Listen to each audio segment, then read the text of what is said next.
Hello and welcome to Akathisia Stories, a podcast co-production of MISSD and Chicago's Studio C. MISSD, the Medication-Induced Suicide Prevention and Education Foundation in memory of Stuart Dolan, is a unique nonprofit organization dedicated to honoring the memory of Stuart and other victims of akathisia by raising awareness and educating the public about the dangers of akathisia. MISSD aims to ensure that people suffering from akathisia symptoms are accurately diagnosed so that needless deaths are prevented. The foundation advocates truth in disclosure, honesty in reporting, and legitimate drug trials. On this second episode of Akathisia Stories, we hear from Gail Regenbogen. In late 2010, Gail's husband Howard went on the antidepressant Cymbalta. In a short period of time, he changed from the very outgoing, happy man Gail had known him to be through 30 years of marriage to someone who was quiet and withdrawn. This was 3 weeks into the course of the Cymbalta. And my daughter called me up and she said, we were all driving home and we were talking about Dad tonight and I think something's not right. And I said, well, I've noticed a change in his personality as well. I sort of just kind of let it be because I really wasn't educated on any of the side effects of any of these drugs. All I knew is that these drugs work and they help people. We'll have Gail's full story in a moment. First, I have this MISSD update provided by Christina Gerke, whose akathisia story we'll hear on an upcoming episode of this podcast. Christina writes, MISSD was recently in London presenting to hundreds of doctors attending the Royal College of Psychiatrists International Congress. The MISSD presentation, entitled Preventing a Crisis Before It Happens, Identifying and Responding to Akathisia, was well received. Comments after the session included, "We need to hear more often from service users. Doctors can learn much from listening to patient experiences, and akathisia training should be mandatory for all medical professionals." While akathisia is an adverse drug effect unrelated to mental health challenges, the MISSD presentation to the Royal College of Psychiatrists was particularly important given that akathisia is caused by several different drugs commonly prescribed by psychiatrists. To improve patient safety and reduce risks, psychiatrists and residents in training need to understand, identify, and respond to akathisia before it becomes a crisis. My thanks to Christina Gerke and Wendy Dolan for that update. Gail Regenbogen was born 63 years ago in Detroit, Michigan, and raised 14 miles north of Chicago in the village of Wilmette. She attended New Trier High School and went on to study elementary education and history at Bradley University in Peoria, Illinois, and was an elementary school teacher in the Chicago public school system. She married Howard Regenbogen in 1980. They raised 3 daughters together. She and I spoke in June 2019. Here's our conversation. So can you tell me about Howard and the marriage that you had and give us that backstory leading up to? Okay, so by education, he was a criminal attorney, but was involved in a family furniture business. We had met in 1978, the winter of 1978, and we married in March of 1980.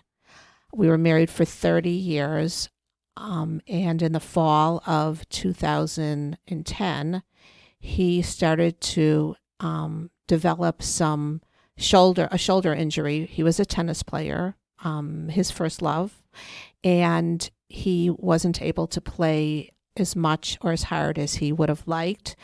And so he was a little stressed out. He was in retail and the economy wasn't great.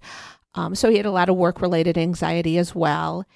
And I suggested he go talk to someone because I was afraid he'd, stress himself out so bad over the situation, which wasn't worth stressing himself out about. We had a great marriage. We had 3 adult children. One of them was still in college. One was married, and they were all self-employed, doing well, great relationship with their father. There was nothing to worry about. We were financially secure. And he took my advice and went to a doctor that his internist recommended, a board-certified psychiatrist. And he went into the office, suggested that he's needs to talk to someone to kind of reduce this level of stress he has and the anxiety over not being able to play tennis, which was his stress reliever. And the doctor said to him, there's really nothing that talking will do. I have a drug that's going to make you feel great. It's going to take about 4 to 6 weeks, but you're going to feel great. And threw some samples of Cymbalta at him, which is an SSRI. Within weeks, I noticed a drastic change in his personality. He developed a rash on his face. He had some flu-like symptoms, which, I just kind of brushed off as him maybe, having a little case of the flu. And we went out to dinner in the middle of November. It was my daughter's birthday, and we were out with my 3 adult children and their significant others. And everybody noticed that my husband was very quiet. Usually he is a very outgoing, happy, sort of person. And he was pretty depressed, which was not characteristic of his personality. And so this was how many weeks into that? This was 3 weeks into the course of the Cymbalta. And that night, my daughter called me up and she said, we were all driving home and we were talking about Dad tonight, and I think something's not right. And I said, well, I've noticed a change in his personality as well. And my kids were concerned, and I sort of just kind of let it be because I really wasn't educated on any of the side effects of any of these drugs. All I knew is that these drugs work and they help people. And would you say that was his attitude about it too? Yes. So when the doctor suggested that talking was really not going to be much help and prescribed this drug, Howard basically thought that seemed to make sense. Like this was a golden key. This would be the answer to his issues. So yeah, it made complete sense to him. I mean, here's this fairly prominent psychiatrist in Winnetka who prescribes a medication for him. And, he was brought up to believe that doctors know what they're doing. So after that night, I had a small dinner at my house with some family a week later, and my sister-in-law called me the next day and also mentioned that she noticed my husband seemed to be a completely different personality. And she had noticed that he seemed withdrawn. And usually he's the life of the party. And he was real quiet and withdrawn. And she wanted to know if he was okay. And I said, well, I think he might, for the first time, because he had never been, you'd never diagnose him as a depressed person ever. He had agitated anxiety. Always, he worried about things that, why did we plant the tree so close to the front door? In 20 years, it might be a problem. Things that just typical, anxiety. But this was the first time that it was necessary, that he found it necessary to seek the advice of a psychiatrist. Well, he had a panic attack maybe about 10 years earlier. We were on vacation and he thought he was having a heart attack.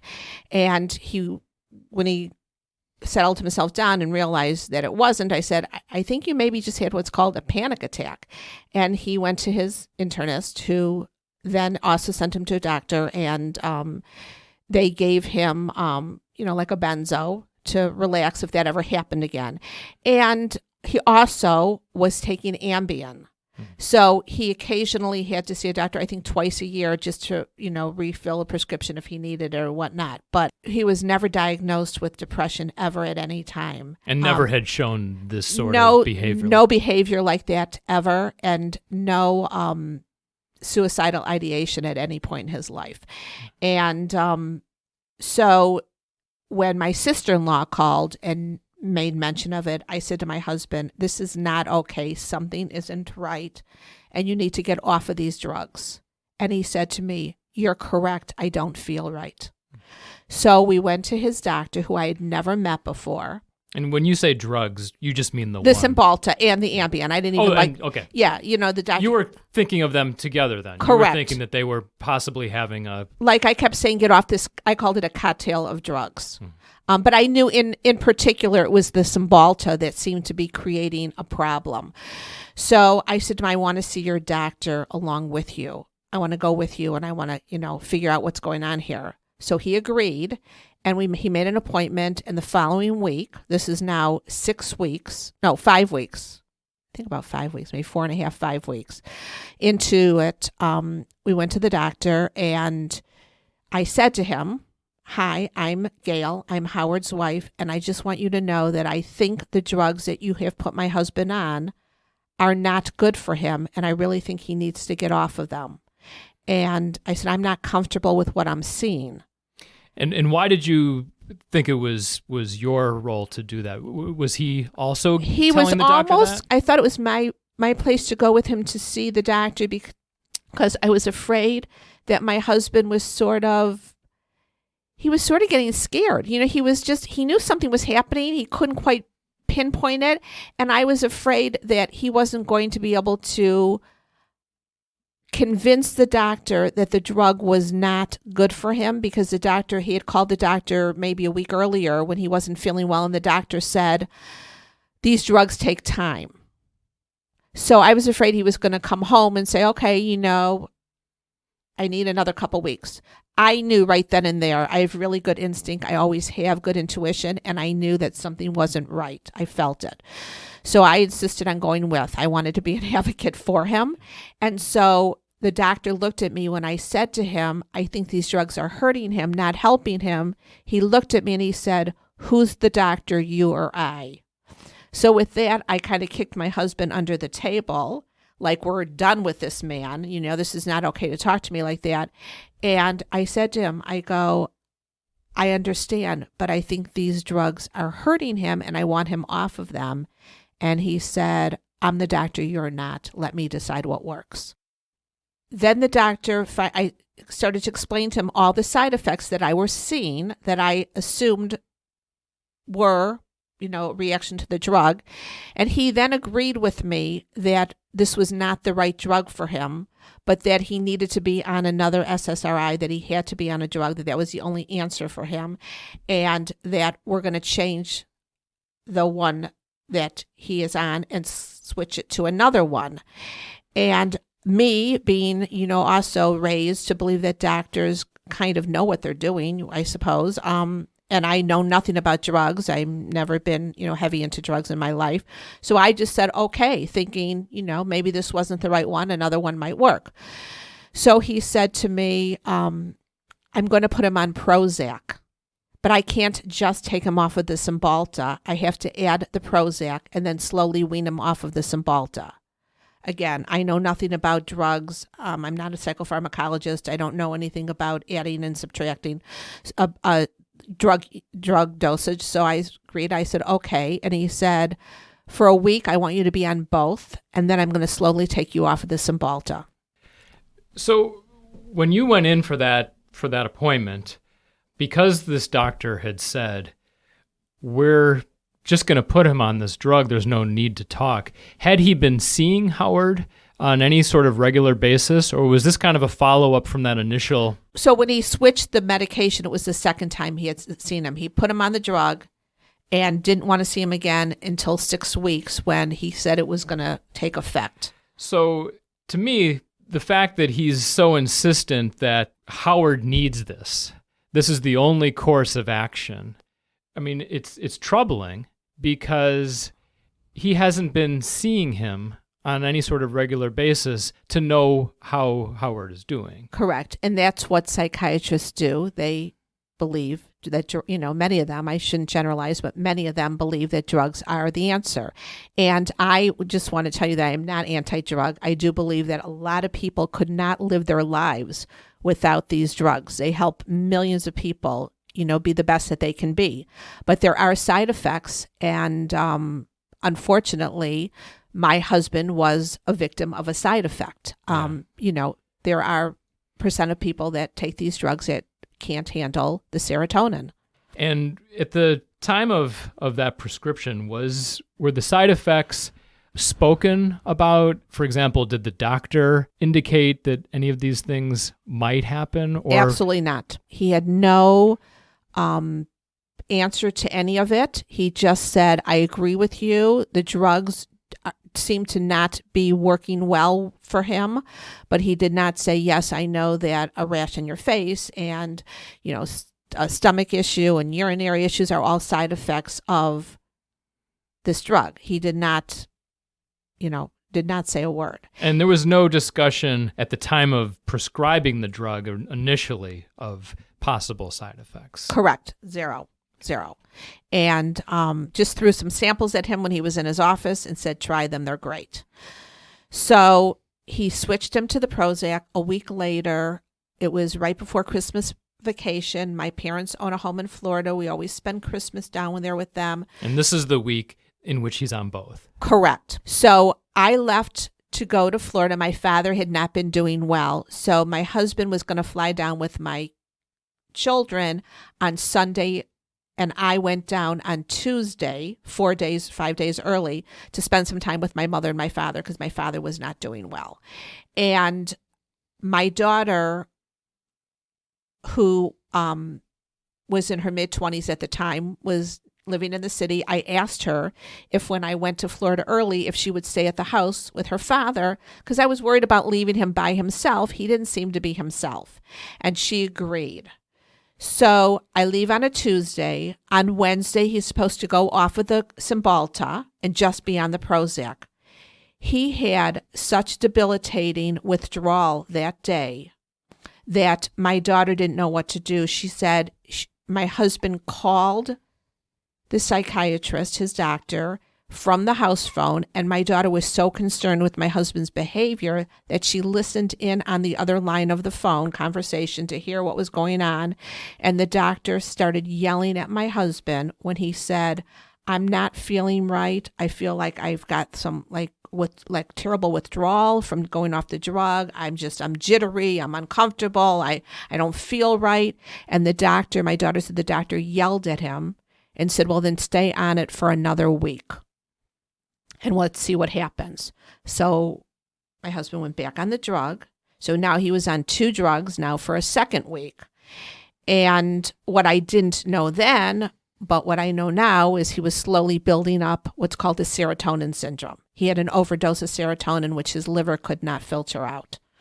And he came down to Florida, went off the second drug, basically slept the entire vacation, took Ambien to sleep during the day because he was going out of his body. Out of his skin. He felt like he had bugs crawling all over him.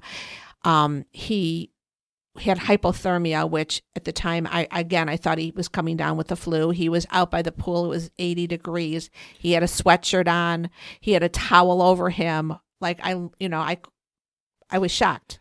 And at this point, some of those symptoms are characteristic of akathisia. Well, they all are. Now I know they're all classic symptoms. But at the time, who would know? Yeah. I had never heard the word akathisia. I knew very little about a serotonin syndrome. Is serotonin syndrome a condition that you also learned of after he took his life? Correct. I did a ton of research and found out that what happened to my husband was from being on the 2 drugs, and particularly I think the Cymbalta started it off, his liver could not process the serotonin, so it backs up and goes to your brain. And in his situation, he had a serotonin syndrome, which led to a side effect called akathisia, which then caused him to take his own life. And before we get into any details on that, I wanted to back up. And so when you had that dinner, that family get-together, and several people were concerned about his demeanor and his behavior that night. In the intervening days and weeks between that night when you were out together and where you now are in this timeline, how would you characterize his general day-to-day behavior? He had some days, my daughter was a high school cheerleader, and he would say to her, Lauren, I'm going to beat this. You be my cheerleader. I got to get out of this funk I'm in. I mean, he identified that he was not himself. Yes, he was not happy. He seemed withdrawn. He was trying really hard not to present himself that way. He wanted to try to, he didn't want to make anybody feel uncomfortable around him. So he tried really hard. He kept saying, I'm going to beat this feeling. And he lost about 10 pounds, which was, we were excited because he was a little bit, he was always trying to lose a few pounds. So everybody was all excited. We didn't know, of course, that was also another side effect, but he had lost a lot of weight and his appetite was like 0. His inches, my husband was like a high school basketball fanatic, college basketball, loved the sport. My son-in-law is from St. Louis, and he went to University of Illinois, and St. Louis and Illinois were playing in the game against each other, and he wanted to go watch the game at a bar, and we were on vacation, and my husband really wanted to go, and he said, I think I'm going to go out tonight. I'm going to go to the game. We get to the bar, sit down to have dinner, and within 10 minutes, he couldn't sit still. He was pacing back and forth, and finally he said to me, I can't stay. You have to take me home. He just was not himself at all. So during this time that we're talking about, was he functional in the sense of going to work every day and performing the sort of normal duties of his life, but just in this lower energy kind of way? Yes, he was. He would come home a little early from work. Right before we left for our vacation, I identified with my husband that I thought these drugs really were just still, not good for him. And he pretty much agreed with me, and he said to me, let's go on vacation, let's enjoy the holiday, and when I come back, I'm going to make an appointment with a new doctor. So I said, okay, sounds perfect. We get back from Florida, and he's really not doing great, and we go out New Year's Eve. We get back New Year's Day, or the day before New Year's, and that afternoon, and he lays in bed. He's sleeping for a couple hours. He gets up around 4:00, and I said, are you sure you want to go to the party we're invited to? He goes, yes, I do. I want to go. So he forced himself to get up and get dressed. Everybody there came up to me and said to me, he doesn't seem like he's himself. He doesn't seem right. So the next day I said to him, I'm really concerned. Well, what had happened is when we were in Florida, my father had a high blood pressure machine because he had high blood pressure. So he would take his blood pressure every day. So my daughter was fooling around with it. And she said to my husband, Dad, come on, let's take your blood pressure, see if you're normal. So she took his blood pressure and it was very high. My husband had no history of high blood pressure. So we took it for a couple days straight, and we identified that he now had high blood pressure, which is also another side effect of this condition. So he called his internist from Florida and said, I think I need to see you when I get home. I now have high blood pressure and I'm concerned. So he made an appointment with her on a Thursday after we got home. And I told her what was happening. I went in with him and I told her about the drugs and everything that's happening. And she said, I agree with you that these drugs are really hurting him. He's got to get off of them. She said, I'm not a psychopharmacologist. I know nothing about taking people off, putting people on and off of drugs. She goes, you need somebody really good to do this. And she had said to me later on, after he had passed away, she said, Gail, after you left the office, I talked to him for about an hour.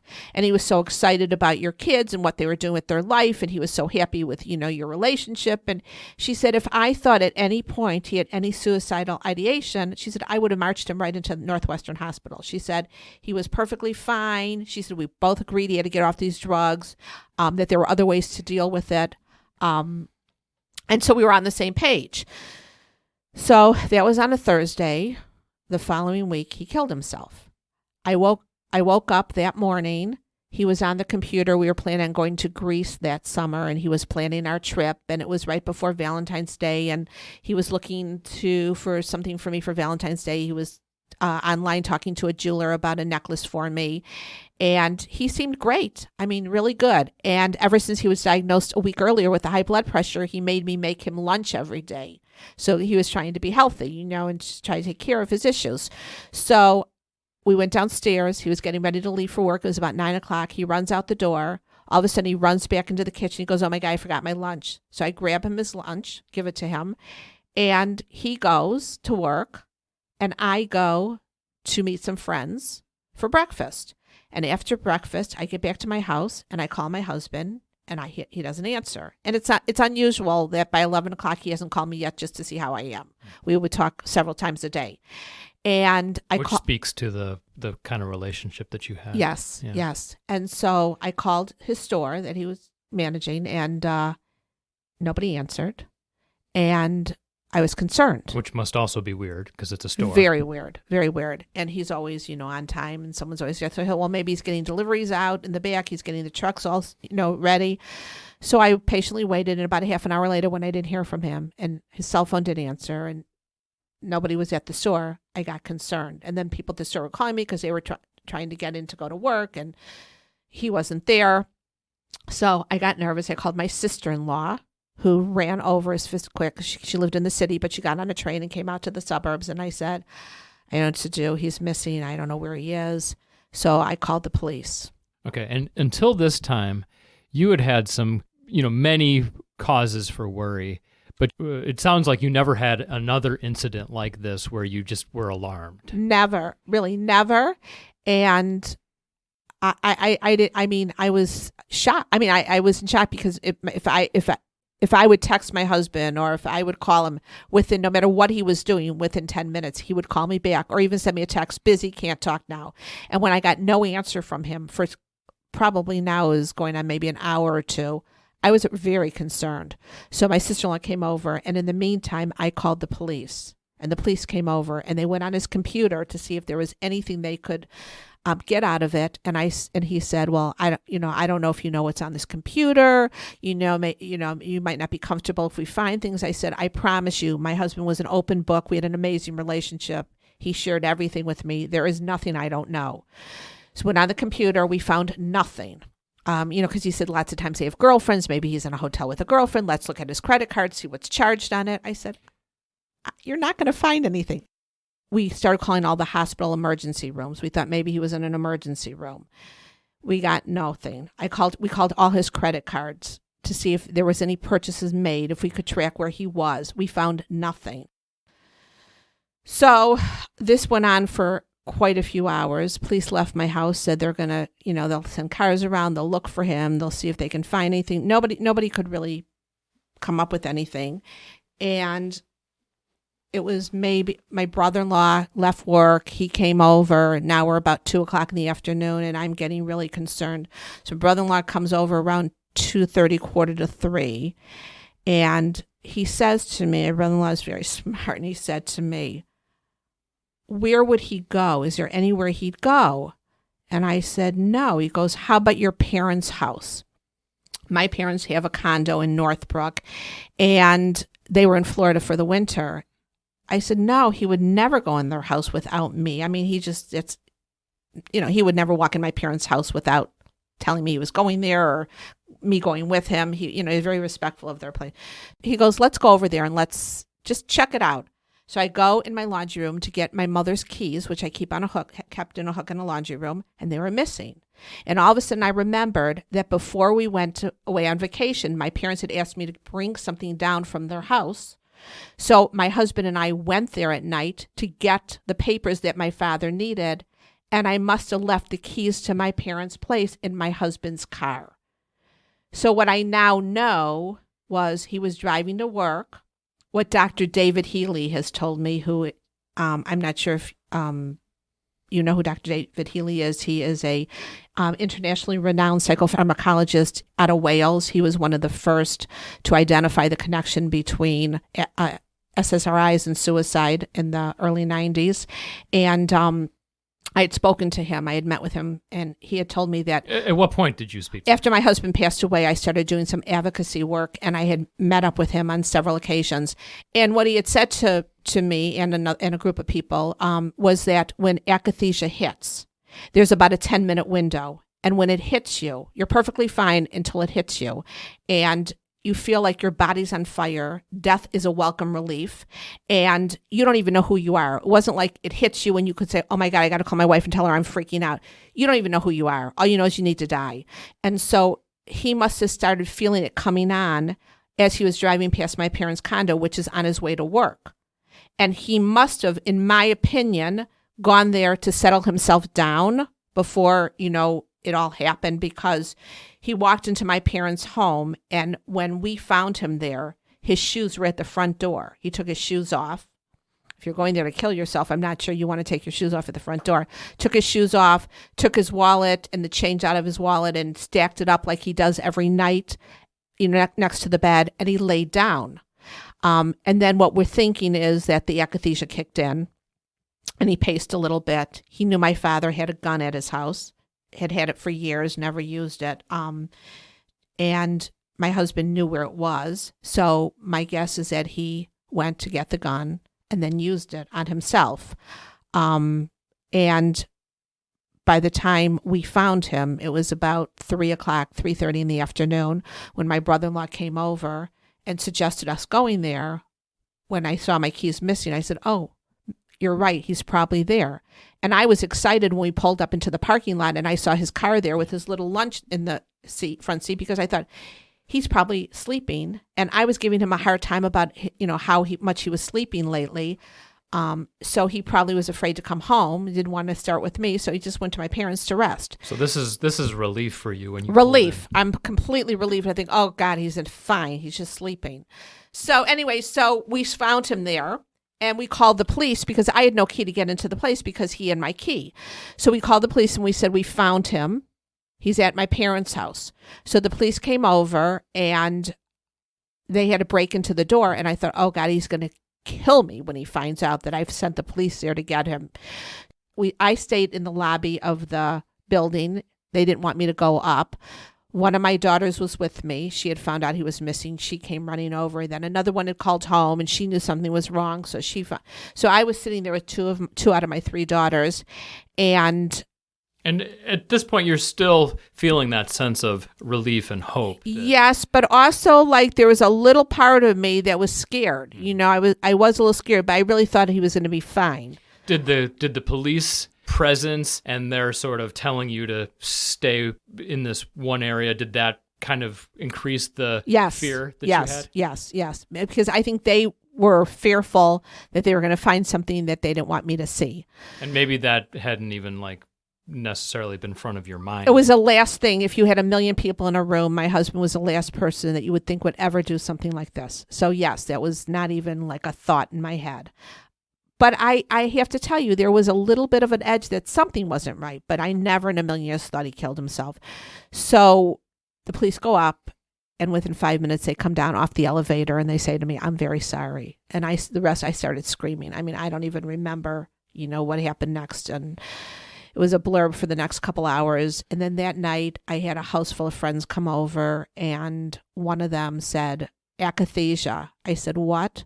"Akathisia," and they spelled it for me. "You need to look into this. I have a feeling your husband was a victim of a drug reaction." And so the friend who said that, what was that information based on?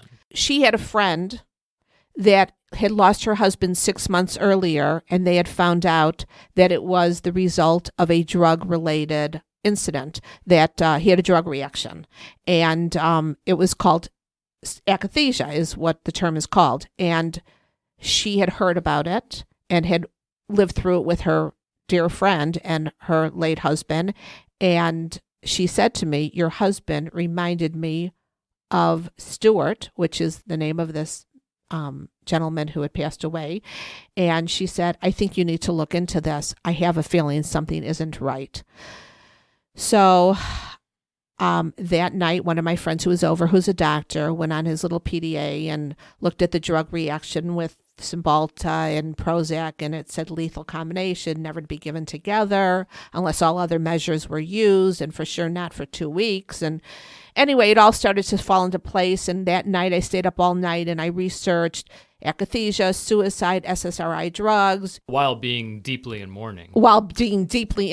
But I knew I needed to do something to find out what happened. And when I realized by early morning that my husband was very highly a product of this drug reaction, I mean, that this definitely occurred, I called the Cook County coroner and I begged her to do a toxicology report and find out if he had not lethal, but toxic levels of the drug in his body. And after pleading with her for about 20 minutes, she finally agreed to do it, telling me that they didn't have the funds to really do this type of stuff. But she agreed to do it for me and called me back about 12 weeks later and thanked me for making her do it, pushing her to do it, and told me that my husband had toxic, not lethal. Lethal would have been way lower. It would have been an overdose. He had toxic levels. It was a slow buildup in his body. Normal was 75 to 125 milligrams, I believe, and he had like 275. I mean, he was way off the charts. And, I had an answer to what happened. I mean, then I started going a little bit berserk because I thought, well, here's a doctor who blew my husband off when he was calling him with all kinds of signs. So I got my husband's cell phone records and found out that while we were on vacation the previous week and a half ago, he had called his doctor 10 times and 12 times on 2 different days. And you didn't know that? And I did not know that. He didn't want to upset me. And one night, about 7 o'clock at night, the phone rang and he was talking to his doctor. And when he got off the phone, I said to him, "Why is your doctor calling you at 7 o'clock at night?" He goes, "Oh, I just put a call into him. I told him I'm still not feeling good." And I said to him, "Well, what did he say to you?" He said he yelled at me and told me, "I told you it takes at least 6 weeks for these drugs to click in." I was a little bit shocked to see that my husband had called 10 times in one day and 12 times in another day. And we're on vacation and my husband clearly is suffering. And I would have thought that the doctor would have said either A, go to an emergency room, something is not right, or B, let me touch your wife and see what she's experiencing and what she's seen. He did neither of those two and just yelled at my husband and said to him, "These drugs take time. You need to wait and see what happens in a couple more weeks." Unfortunately, my husband did not have a couple more weeks. So it took about 12 weeks, you said, for the toxicology. Maybe about 10 weeks. I think I got the result. My husband died on January 13th, 2011. And I would say mid to late March, I got the tox report. But during that time, based on the research that you were doing, it doesn't sound like you would have had much doubt that he had akathisia. I was 100% confident that report was going to come back positive because my youngest daughter, it was a teacher, and my husband was sitting outside with her one day she was grading papers, and he wanted to keep her company.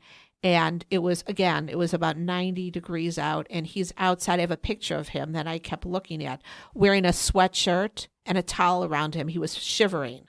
So he was experiencing hypothermia, which is a side effect. He had stomach issues.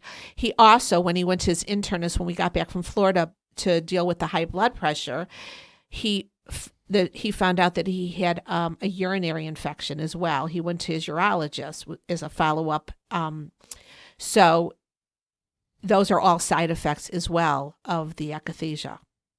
Mm-hmm. So he had every side effect. So yes, I was fairly certain after researching as much as I did over those 12 weeks that there was no chance it was going to come back negative.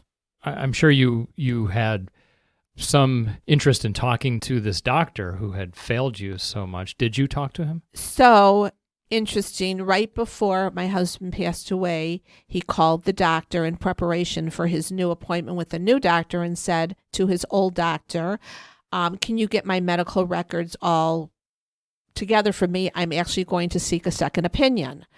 So unfortunately, my husband died within a few days of that, so he never got to pick up the medical records, but I wanted to see what was going on. So I actually went into his office 2 days after my husband passed away. I got myself out of my house and went to the office and got the medical records. There was an envelope waiting for me with my name on it, not my husband's. And inside it said, "I'm sorry for your loss." Now, he must have seen an obituary or something. And while I was in the office, I saw him look at me. He was walking by and he turned his head and didn't even approach me. Didn't say like, "Oh my God, what happened?" Completely ignored me.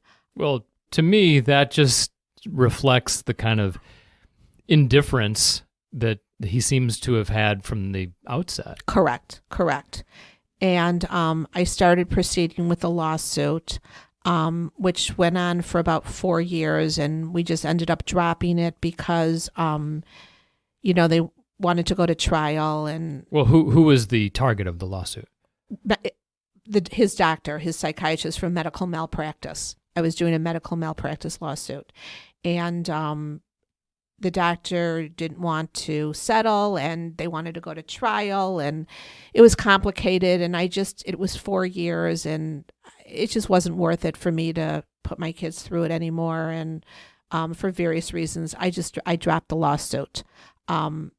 But And he is still... I do believe that he learned some kind of lesson. The whole reason for bringing the lawsuit was so that this could never happen to anybody else.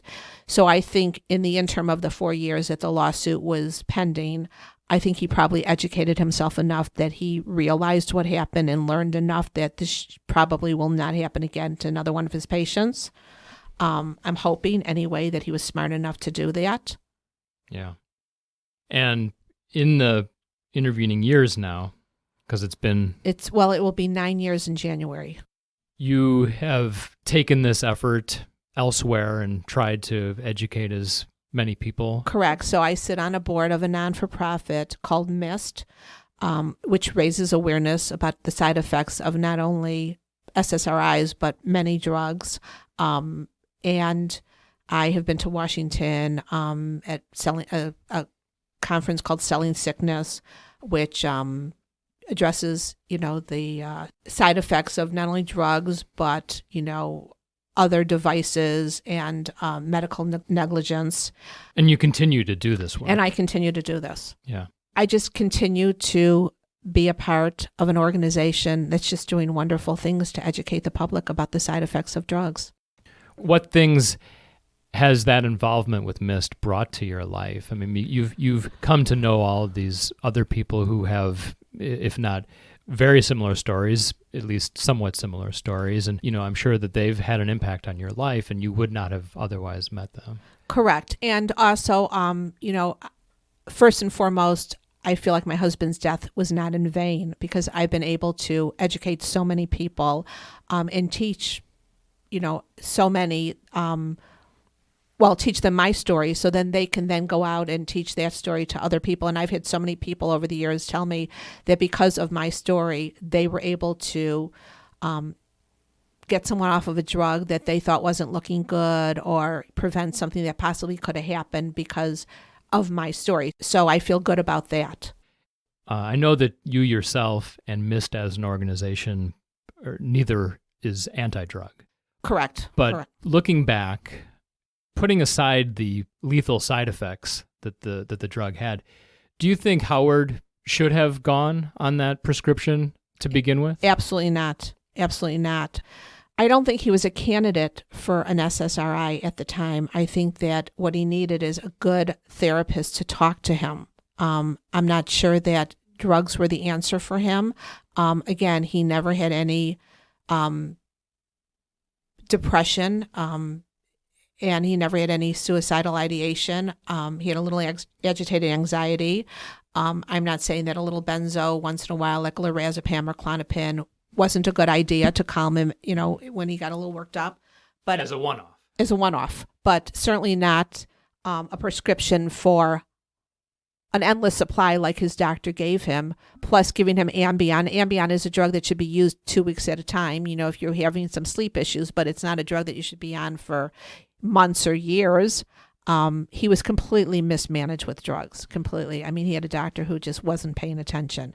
And during one of the depositions, while I was continuing with my lawsuit, his doctor did say that it's not cost effective to do therapy, that, it's much cheaper to throw. Basically, what he led on to acknowledge was that it's just cheaper to throw a drug at someone than to spend time, working in therapy with them, and that, these drugs are supposed to work. And if they don't, well, that's your problem. Are there other things that you came to learn or see in the course of pursuing that lawsuit? Well, I've met so many people who have lost somebody to suicide, and many people who haven't as well, that have just been thrown one drug after another. I think that we live in a world where, the drugs are the answer to everything, and they're just not. And, what upsets me the most is, again, I'm not anti-drug, and I do believe that these drugs save the lives of many people that could not function, couldn't get out of bed or walk out of their house without the use of antidepressants. So for several, people, a group of people, these drugs are wonders. But there are a lot of people that they are not okay for, and they're just thrown as the answer to everything. I learned that in the late 80s, when Prozac was being approved, they had a control group that developed akathisia. And one of the antidotes to akathisia is a benzo. So they then threw benzos at this group. The FDA came in and they said, hey, look, everything's great. These studies were hidden for years. And when the papers all came out, we found out that they knew about these drugs, the side effects from the very beginning, and there was zero transparency. Everything was hidden. So I say, if you're going to put a drug out there, let the public be aware of all the side effects, including the ones you don't want them to know about. And then it's their choice to take it if they want. It's sad to me that you could have 18 bad drug trials and a few good ones, and a drug gets approved. Yeah. And was there a period of time where you were assigning any blame on this to yourself? Not really, because I really felt that that we were on the right track. It's not that I think doctors are the end all and have the answers to everything. Let's be honest, they're practicing medicine. They're practicing, and if something works, great, and if it doesn't, then they try something else.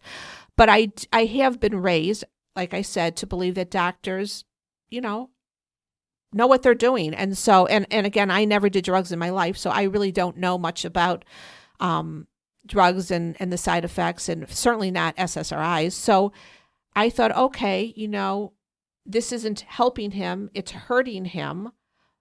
But never in a million years did I ever believe that an SSRI could cause someone to kill themselves if they were otherwise happy, high on life type of person. I know that SSRIs have been involved in suicide when people are clinically depressed, and then when they take an SSRI, they get happy enough that they then have the strength to do what they want to do. But I never, ever heard, that an SSRI could turn someone who completely had no suicidal ideation whatsoever into a suicidal person, ever. Yeah. I know that this is a technical question, and this is not your background necessarily, but why does someone like Howard have this serotonin overload, and other people who are taking the medication and may be taking it for years avoid that? So what I've been told, and again, I'm not a medical doctor, and but what I've been told is that there is an enzyme in your liver that you have that can process serotonin, and they say, I think the numbers are around 7% of people that can't process the serotonin properly. I think it's higher. I think people just don't know. Someone kills themselves and they go, gosh, what happened? I don't know. I didn't expect it.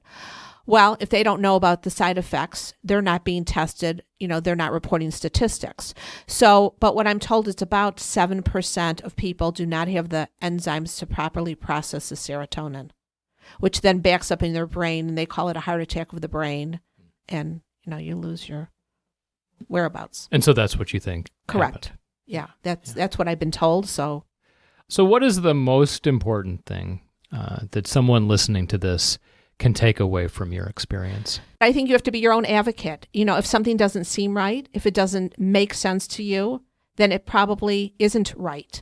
And that you need to use really your own common sense in dealing with, any situation, particularly medical advice. I'm not telling someone that they should be, altering drug doses or not. But if you feel that something isn't right, that the person who's on a medication isn't reacting the way they should, or you see signs that are not okay, you need to get help immediately. even if it's to go to an emergency room. But you definitely need to use common sense and your own instincts, because looking back on it now, I mean, I was so naive, but looking back on it, if I would have dragged my husband to an emergency room, I could have saved his life. So you have a very vivid memory of all this. Was there a point at which you wrote any of this down, or? Yes. So maybe within the first week of when my husband passed away,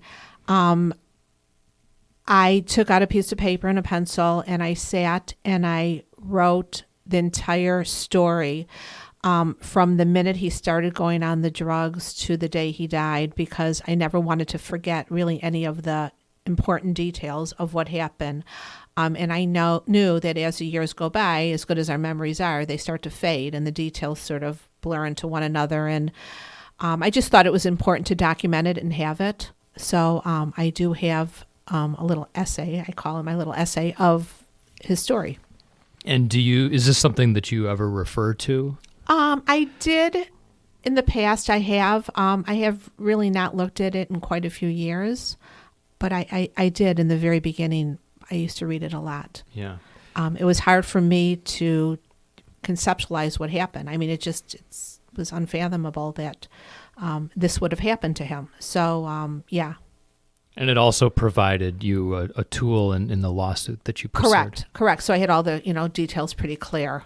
I didn't want to forget any of the important facts. And when you have pain, sometimes you blur.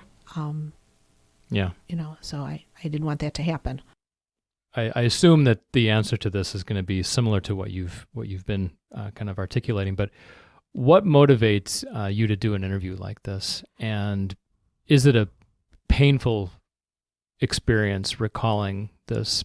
So to me, I would not call it painful at all. I actually feel so good that I actually can tell my story to educate other people. I think education is so important. Had I have known anything about these drugs or any of these side effects before my husband started taking them, I wouldn't be here telling my story. So if I can change really the life of just one person by speaking out and educating, that's important to me. So it's 2019. You've been in a relationship now, I think, for more than 3 years, and Correct. You're engaged. Yes, we plan on getting married. That is correct. So I was fortunate enough. I waited a couple of years until I felt like I was normal, and I started dating. It was important for my kids. Thought that it would be a good idea, and nobody wants to be by themselves. I felt like I was young, and life is really for the living, and I had a lot of life to live. So I started dating, met some nice people, went out with several dozen different people. And Several dozen. Well, I know sometimes just one, one cup of coffee or something. But yeah, so about a little over 3 years ago, one of my husband's very, very close friends called me up and said, I ran into somebody. He is available. He's divorced, was married for many, many years, and great guy. I really want you to meet him. I think you'd like him. And anyway, the rest is history. And he's amazing, and we're great. So there's a happy ending. Yeah.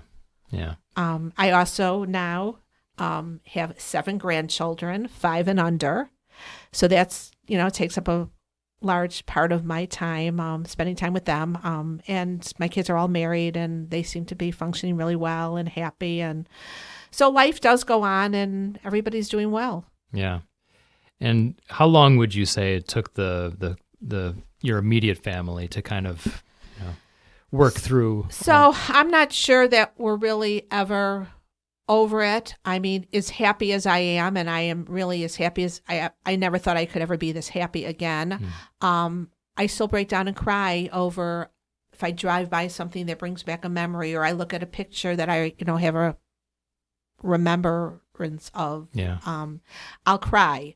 So I don't know if you ever get over it. My kids, I would say they're doing as well as they possibly can. But there are times when I'm not available, or if I have a little argument with one of my kids and they start crying, well, you're all I have and I can't call daddy and, you got to deal with it. And, there's still the pressure of being the only parent. And my kids are into their 30s now. So they're not babies, and they weren't when he died either. But it's still hard for them to go through Father's Day and not have a father, which we've just done, and a birthday, celebrate his birthday when he's not here. Well, he would have been this old and this old and this old. And, I now, like I said, have 7 grandchildren, and they don't have a grandfather, so to speak, on our side. And so there's always a reminder that he's missing. There's always some sadness. But, I look at the glass half full. I think, if anything, I am the best version of myself that I've ever been in my entire life because of the situation. I'm much more compassionate. I'm much more understanding. I just want to enjoy life. I know the fragility of it and how fragile it is, how we could be gone tomorrow. So I enjoy life in a way that I never was able to allow myself to in the past. I don't worry about things that don't need to be worried about anymore. I'm just a much better version of myself. Is that also true with any anger or residual anger you feel toward that doctor? Is that something you just... So I let go of that anger, because we all know anger just hurts us. It's not healthy. I'm sad that a doctor mismanaged my husband, and I lost an amazing partner, and my kids lost a phenomenal father. That made me angry for a long time. But I let go of that. In life, we make mistakes, and he made a big mistake. And I don't think his intention was for the outcome to be what it was. But being angry doesn't really help anybody or anything. So no, I let go of that anger a long time ago. I'm sad. I still am sad. I'm happy. I'm really happy with my life, but there's still a sadness. Yeah. The family unit is forever changed. My kid's DNA is forever different. So. Yeah. Well, thank you for this conversation, and I wish you the best. Thank you very much. Gail spent several years volunteering at Lurie Children's Hospital after her husband passed away. She says she wanted to be able to comfort parents when they were experiencing loss, having just experienced her own tragic loss. There's more about that and her involvement with MISSD in the webcast extra available at studiocchicago.com/Akathisia Stories. Gail is retired now and currently spends time with friends and family, including her 7 grandchildren, travels all over the world, and is involved in several different philanthropies. Her wedding day is set for sometime in 2020. If you'd like to find out more and get the best information about this important topic of akathisia, the MISSD website is a great place to start. You can find it at missd.co. That's MISSD.co. If you go to our website, the section that says "What is akathisia," you will see the 2 MISSD videos, as well as we have an educational PDF that you can print off. We also are on Facebook and Twitter. If you like this podcast, learn more about akathisia and just send it to your contacts. That's MISSD founder Wendy Dolan. You've been listening to the Akathisia Stories podcast. We'll have another episode next month.